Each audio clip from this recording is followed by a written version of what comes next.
How's it guys, this is Dayvy FC and welcome back to the Euro 2020 fantasy video. Now in this video, I'm going to be taking you through my own team selection going into the round of 16 fixtures. There was a little bit of confusion yesterday in the video. I did do my initial wildcard draft, and by wildcard, I was referring to the unlimited transfers that we do have before the round of 16 fixtures. So no, I wasn't using my wildcard before the round of 16, I was just referring to this free kind of wildcard that we do get where we can make unlimited changes to our squads, and I'll be showing you the updated draft in this video. I'll also be doing a deadline stream tomorrow, so hopefully I do see you guys there about an hour before the games do kick off. I think the first fixture is going to be quite an interesting one, but isn't going to tell us a lot about our own team selection going into that deadline. So throughout this video, I'll be giving you the updated draft as well as showing you my predictions for the round of 16 fixtures, and then giving you guys some tools that I managed to create that hopefully will give some insight and give you some clarity on team selections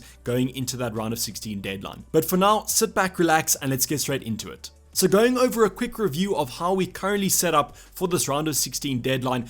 Through the group stages, we've actually been quite consistent. So double 73 points and then a 74 points in the match day 3 sets us just below that top 2000 mark. A rank that I really think is good and hopefully we can build on. But we are approaching that stage of the season where a lot of the teams are going to look similar between us managers. So the growth and opportunity isn't going to be that ripe. But the thing about it is that hopefully we do pick some differentials and some captaincy differentials that will see us boost up those ranks and finish even higher. Comment down below where you guys are in the overall rankings. I've seen a couple of people tweet me, send me messages on Twitter about how they're currently 20th in the world, 50th in the world. I think I even saw a 6th in the world, so that's an absolutely stellar rank. Even if you guys are at a worse rank, the only thing I care about this channel is improving you guys. So as long as you finish higher than you currently are come the end of the season, that's a W in my books. But now let's get on and talk about the actual round of 16 talking points. So as I mentioned in the introduction, first, I'm going to be giving you guys my own predictions on the round of 16 and what teams I think will progress to the quarterfinals. In the video yesterday, we did this similar situation, but we then covered the betting odds, and now I'll be giving you my own insights based on my own footballing knowledge, which hopefully will come right. The first fixture, Portugal versus Belgium. I'm currently favoring Belgium just because I think from an attacking and a defensive department, they're looking slightly stronger than Portugal. But I am worried because Portugal have obviously faced tough teams like France, Germany, so maybe my intuition there is not looking too good just because they were facing stronger opposition, whereas Belgium had a relatively easy group, but I currently am favoring Belgium, and I think the odds also favored Belgium if I'm not mistaken. The next fixture is similar to the France vs Switzerland game, Italy vs Austria, no brainer there. I think that Italy and France will both progress. Sorry to you Austrian fans as well as you Swiss fans, but I just think that these two teams are too strong, and I actually favor them to maybe meet each other in that semi-final of this specific bracket. The last fixture in this side of the bracket is going to be Croatia versus Spain, and this game will be a lot tougher than I think the other ones will to call. I think Spain slightly edge it, but I think that Croatia could put up a fight here, but I just think that overall Spain might have a little bit more in the tank to beat a Croatian side. That will be quite hard to beat, but I do think that Spain will come out victorious. That's going to then set up the quarterfinals of Belgium versus Italy and France versus Spain, and now that Belgium-Italy game is going to be quite tough, and I can honestly see why there's managers avoiding Belgium and Portugal as a whole, because not only do they face each other, they then go face Italy in the quarterfinals, which is going to be a mighty tough fixture to overcome. So really tough fixtures this side of the bracket. France versus Spain, I think that France will end up winning that, and I think that they will progress to the semi-finals and then maybe even the finals, as in my predictions at the start of the Euros, I predicted France to win. But this side of the bracket is absolutely stacked, and it has some really tough fixtures to call, but I do still think that Italy and France fixture are going to be the fixture that we do target in our final team selection. Moving on to the next side of the bracket, which is easier, and the thing about this is that whoever wins between England and Germany, in my opinion, will get to the final. I think the Netherlands are going to put up a fight potentially in the semi-finals, but I think that England or Germany will be too strong for them. And this is where we kind of hit this little bit of a predicament, is do we go for England or do we go for German players, or do we go for neither because that game is too tough to call? I'll be talking about that a little bit later on when I talk about the team selection, but starting off with the first fixture this side of the bracket, Sweden Sweden, Ukraine, tough fixture to call, not only because their flags have the same colors, but I do still think that Sweden are playing slightly better than Ukraine. Maybe if Ukraine put up a better fight in their last group stage fixture, I would be kind of second guessing this, but I do still think that Sweden are in better form and they will win this fixture. Then between England and Germany, quite a controversial one here, but I'm going for the underdogs of Germany. So right now England are currently favorited on the betting odds, but I think that Germany will come out trumps in the end, and I think that they're just looking slightly better than that England side, who are playing a little bit boring, to be honest. I know there's a lot of England fans that watch my channel, and hopefully you're not too mad at me, but I do still think that this game will be quite close, and I think it could really go either way, so I wouldn't be surprised if England actually end up winning this fixture. But the nice thing about this is whoever wins this obviously faces Sweden, and then we'll probably face Netherlands in that semi-final, which I think are all winnable fixtures, and that's why we have to keep our eyes on whoever wins this fixture. The last two fixtures, Netherlands, Czech Republic, kind of spoiled it because I said that Netherlands will be in the semi-final, but I think the Netherlands will be too strong for the Czech Republic. And then finally, that Denmark-Wales game is probably the toughest one to call besides England-Germany for me. I think that Denmark are heavily favorited right now, but I think that Wales could be one of those surprise packages and actually put up a good fight. I think they'll score against Denmark, and that's the reason I'm kind of not going for a Danish defender, but I think a Gareth Bale and a Dan James could be quite good on the counter-attack, but I still think that Denmark will come out trumps, maybe a 2-1 victory here, and I think that the next fixture against Netherlands will be quite tough, but that could also be one of those winnable fixtures. But this is kind of my predictions. Also, let me know in the comments down below who are you predicting to get through. I'm pretty sure a couple of you will probably say England, and I can perfectly understand that, but who do you think is going to be reaching the final, and who do you think will be winning it overall? So now going on to a little bit of a bracket that I created, and the reason I did this is that on the Euro 2020 website, they do specify when the quarterfinals are going to take place, but they don't really tell you the teams. They kind of say quarterfinal 1, 2, 3 through 8, but you can't really visualize who that's going to be. So what I decided to do is create this kind of bracket for you guys to give you a little bit more clarity, and also so that you can plan ahead to the quarterfinals, because you now not only have to plan for the round of 16,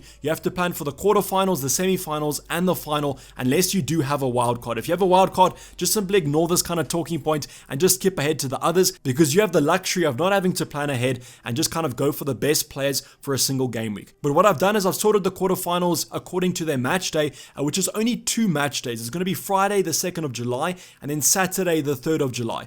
And on the left hand and the right hand, I've specified the numbers of those round of 16 fixtures. So you can see there on the left hand side, it's a little bit confusing because of first place 3rd and second place 4th, where on the right hand side, 5th place 6th and 7th place 8th.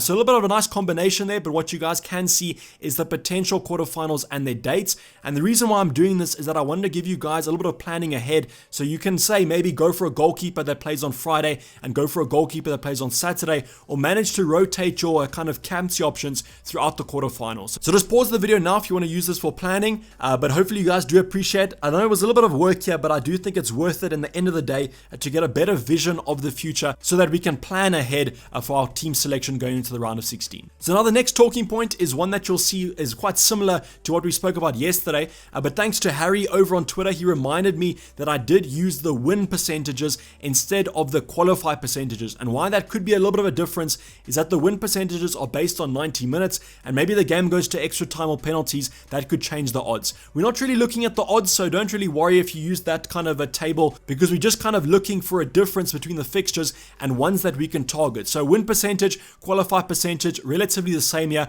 but I wanted to still give you guys the qualify percentages if you thought that this was a more useful stat. So as you can see, qualify 1 refers to player 1 qualifying, whereas qualify 2 refers to player 2 qualifying, and then the delta is the absolute value. That's the difference between qualify 1 and qualify 2. The only reason why I've done this is that I wanted to show you guys which fixtures have the biggest difference in qualification odds, and that's the fixture that you guys should be targeting. So the fixtures in green there on delta is what you guys should be targeting, whereas the ones in red are the ones that you should be avoiding. And right off the bat, Italy, Austria, that's going to be the highest percentage there, 7.5 difference between these two squads. And the next up is going to be France, Switzerland. So not really going to go through this too much because, as I mentioned, covered this in the video yesterday, so just pause the video if you guys do want it, but I will be tweeting it out later once this video has gone live. The one thing you must note though is that the lowest fixture rating is England, Germany, and that just speaks to the magnitude of how hard this game is going to be to call, and either team could easily qualify. So now going on to the next talkie points and the next tool that I've kind of created. This is going to be the clean sheet odds for the specific teams. Now I did use win and keep a clean sheet, so that's kind of a combination of the team winning and keeping a clean sheet, which could kind of skew the odds a little bit. But in terms of kind of a comparison here, we're not looking at the odds, we're just simply looking at the comparison values. So you can see on the screen 1.3 for Italy, 1.4 for France, and the surprise here is actually a 1.8 for Denmark, which could be a sign that you guys should have a Danish defender in your squad. And because they're quite cheap, that might be a way to fit these kind of premium options in. But as I mentioned, I personally don't rate that as a good clean sheet threat for Denmark, and I think that Wales could score a goal in that one. So I would be avoiding, but you guys can still go for it. We have a 1.5 prediction for Spain as well, so if you're looking like a Simon in goal or maybe a Jordi Alba, they could also be a good option. But this is also one of those fixtures that I think that Croatia might be slightly undervalued, and they can always score in this round of 16 fixture. But I think the teams that I would be focusing on are definitely Italy and France. So now going on to the final team selection, this has been updated from the wildcard draft yesterday, and I will be speaking about the moves that I made and the changes that I make in a little bit more in depth. But right off the bat, we've got a quadruple up on the Netherlands team and also the Italian team. In the comments on the video yesterday, a lot of people were saying, why are you kind of going for a quadruple up? Isn't that putting your eggs in one basket too much? But what I kind of argued is that I'm going for the fixtures that I think is a definite chance of the team winning. If Netherlands win, they have a good round of 16 fixture and a quarterfinal fixture. Whereas with Italy, they're just a really strong team. So if they do win this game against Austria and then face Belgium or Portugal in the quarterfinals, I do still think they could do the job in the quarterfinals, and that's how I've gone for 4 of their players. But I really have tried to target the squads with really good round of 16 fixtures, as I think that'll give us a nice little aspect of scoring the most points in these fixtures while we can. Because in the quarterfinals, in the semifinals, those games are going to be really close, really tightly contested, and I don't think the points barrier is going to be that high on those specific teams. So that's why Netherlands, Italy, definitely I would focus on them. I then have also gone for some French players, which I think is a no-brainer, because as long as you can fit 2 or 3, you should be fine. Because Pavard comes in at 6 million, which is quite expensive, and also with Benzema in that front department, if you don't want to go for him,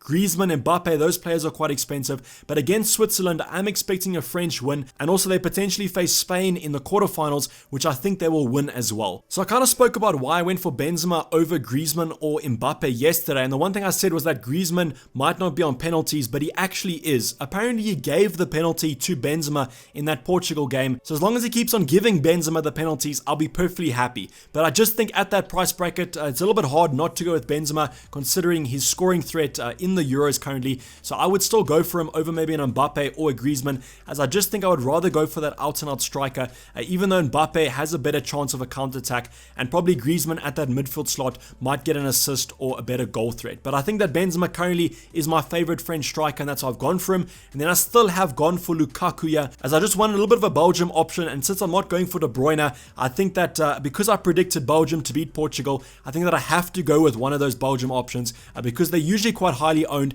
and I don't really want to be punished for not owning Lukaku in the front department. The rest of the team I've kind of already spoken about is kind of a no-brainer decisions in my opinion. A lot of teams are looking the same, so I'm not going to kind of bore you with insight into the players that I have selected. I will talk about the players that I have changed though. The one player that I did change was I took out the Danish player Damsgaard, and then I brought in Sarabia. And the reason for that is I think that the Spanish winger will start against Croatia, and he looked really good against Slovakia. So I think that he has a potential of getting a couple points, and also wanted some Spanish coverage in that attacking department. Got the Spanish goalkeeper on the bench there.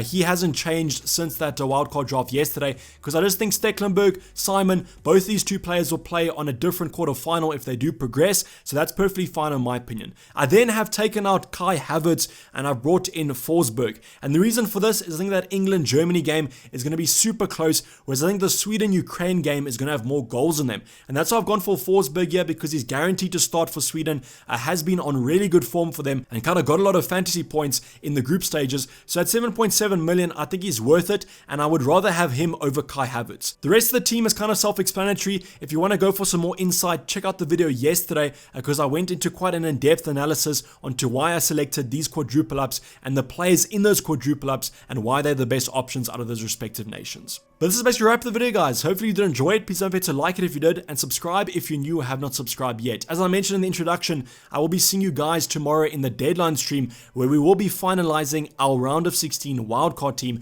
going into that afternoon deadline, depending on where you guys are around the world. But I'm already signing off. It's been Dayvy FPL, and I'm out. Cheers. Bye.